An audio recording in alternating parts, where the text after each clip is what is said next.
اور اس کے علاوہ کافی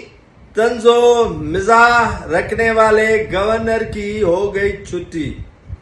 کوئی کہتا ہے کہ میری وجہ سے چلا گیا، کوئی کہتا ہے میری وجہ سے چلا گیا، لیکن مسلم لیگ نون اور پیپلز پارٹی اور مقتدر حلقوں کی یہ بڑی چال تھی جنہوں نے گورنر کامران ٹیسوری کو ایک کنویں میں اتار دیا، اور اسے اندازہ بھی نہیں تھا کہ یہ جو بیان دلوا رہے ہیں وہی اس کو اسی کنویں میں پھینک کر اوپر سے مٹی ڈال دیں گے اور یہیں سے نکلنا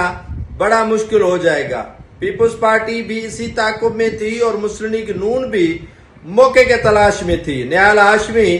سندھ کے نئے گورنر کے طور پر سامنے آئے ہیں اور کامران ٹیسوری کی ہو گئی ہے چھٹی۔ ایم کیو ایم جو صوبہ چاہ رہی تھی اور گورنر بھی گواہ بیٹھی، اب کہتے ہیں کہ ہمیں اعتماد میں نہیں لیا اور ہم وفاقی گورنمنٹ پر بد اعتمادی کا اظہار کرتے ہیں۔ یعنی وہ کہتے ہیں کہ ہم ہو سکتا ہے حکومت سے الگ ہو جائیں، ہو سکتا ہے سڑکوں پر آ جائیں، ہو سکتا ہے کہ ہم جو ہے وہ اس حکومت سے الگ ہو کر پی ٹی آئی کے بینچوں پر جا کر بیٹھے۔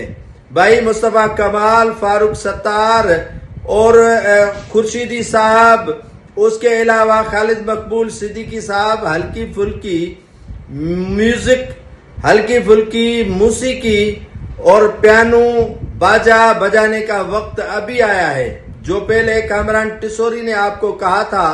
وہ شاید آپ کو غلط ہی بتایا تھا، لیکن گانے کا ٹائم اب آیا ہے۔ مسلم لیگ نون کے شہباز شریف نے گورنر کامران ٹیسوری کی چھٹی کروا کر نہال ہاشمی کی سمری آصف علی زرداری صدر مملکت کے پاس بھیج دی ہے، اور کیل داس کوہستانی مملکتی وزیر اقلیتی امور اسلام آباد ایئرپورٹ سے کراچی ایئرپورٹ تک لے کر آ رہے ہیں نہال ہاشمی کو، اور تیاری اس کی مکمل ہو چکی ہے۔ رات میں صدر افطاری کے بعد اسی سمری پر دستخط کر لیں گے،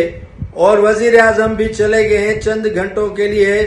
سعودی عرب، اور اس کے بعد جب یہاں آئیں گے تو کراچی میں